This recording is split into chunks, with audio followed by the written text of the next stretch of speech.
Welcome everyone, this is a special weekend video for you. I don't do many of those, but this is a special occasion. I now, in my possession, have a full functioning commercial version of the EngineHawk jacket. Now this is the Hawkeye. You did see me review the Hawkeye, the prototype, back a few months ago. Now this is the fully formed, fully available Hawkeye jacket by EngineHawk, the new brand from Ruroc. So I know it's late at night me filming this, the sun is going down, but what better time to actually get on the bike, review the fit of this than the moment I've got it. I want to bring that content straight out to you, and whilst I have this little beast, the little Royal Enfield GT Continental, or the Continental GT 650 twin, why not take this out, see what it's like at dusk when the temperature's going down, because that is the true test. It's been a warm day today, but I want to see how it works in the cold. You can see I'm wearing a t-shirt, a really thin cardi underneath. Let's see how it works. But first of all, let's rewind back to the actual opening of this jacket. And here it is, the new EngineHawk jacket. I've already opened it. Makes it a little bit easier for film, but there it is. Open it up. See what's inside.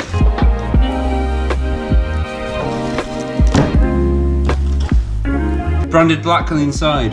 EngineHawk was born to revolutionise the motorcycle industry and completely redefine what motorcycle apparel can be.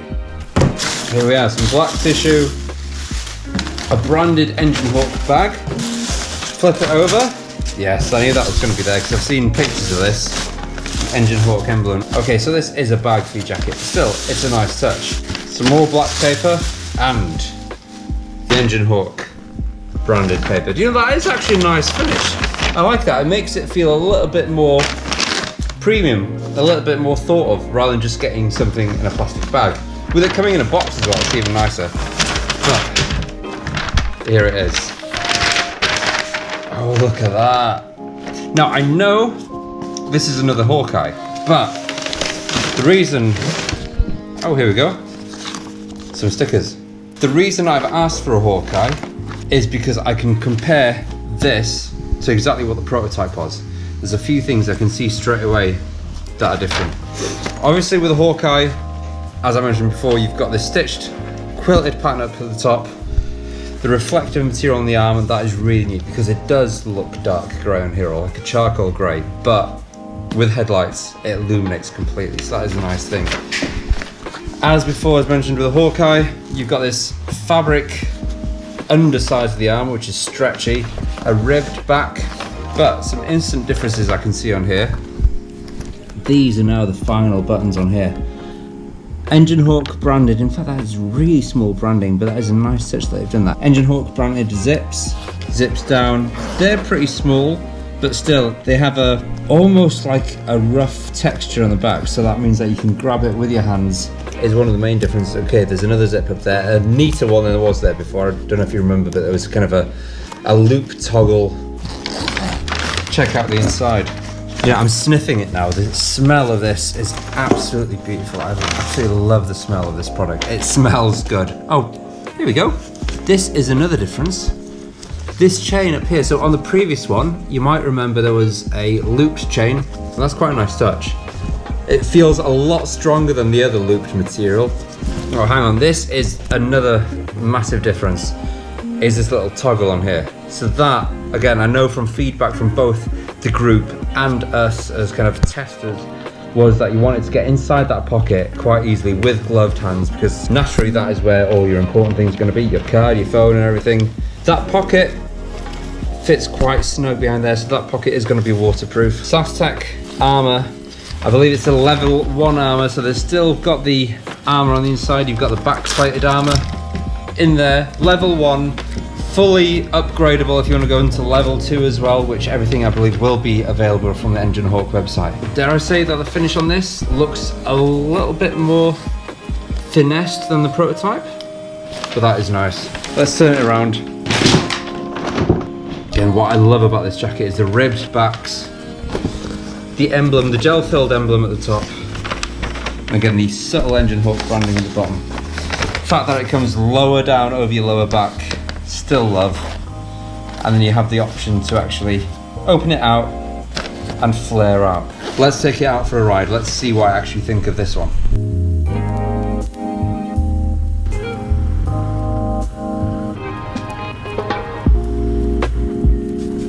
So the new EngineHawk Hawkeye jacket. Of course, I've ridden with a prototype before. This is the first time riding out the actual final piece, and it is a dream. I can see how the finish is even better than the actual prototype than I had before. First thing I can say is that it really doesn't feel like I'm wearing a jacket. Not a standard motorcycle jacket anyway. What I've had in the past is where the jacket is so rigid and full of armour, especially level 1 armour as well. It's so stiff that it rides up my back, up my collar, lifts the back up, and I don't get that at all. The sleeves on this, I have to say, I have freakishly long arms because I'm 6'4" and long arms to go with it. The sleeves aren't really an issue. As you can see here, with these gloves, and they're not really gauntlet gloves, I'm not showing much skin throughout it. If I would be riding on a cold day, then obviously I'd have a jumper underneath that or something, or another layer, and I think that would compensate for that. But honestly, the sleeves as they stand aren't an issue for me at all, especially in this gorgeous evening. I'm not feeling the cold at all. The back armour, I've got to say, is really comfy. It molds into my back. I can half feel it being there, but at the same time it's not intrusive. It doesn't make me think that I'm wearing back armour. It is absolutely wonderful. The shoulders on these, as you've seen before, are ribbed. So my position riding now, of course these are clip-on bars, but they're kind of risen clip-on bars, so it's still kind of a moderate height. Even so, on this Royal Enfield here, it is kind of a length forward position. I've not got any issues with the back raising up. My back, the lower part of my back is covered, the shoulders are stretched, there's no kind of resistance against that. It is a wonderful jacket.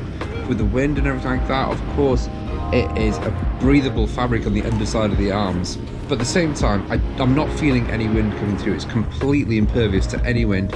The same can be said with the zip as well. There's no wind, there's no draft, there's nothing coming through the zip. That is completely sealed.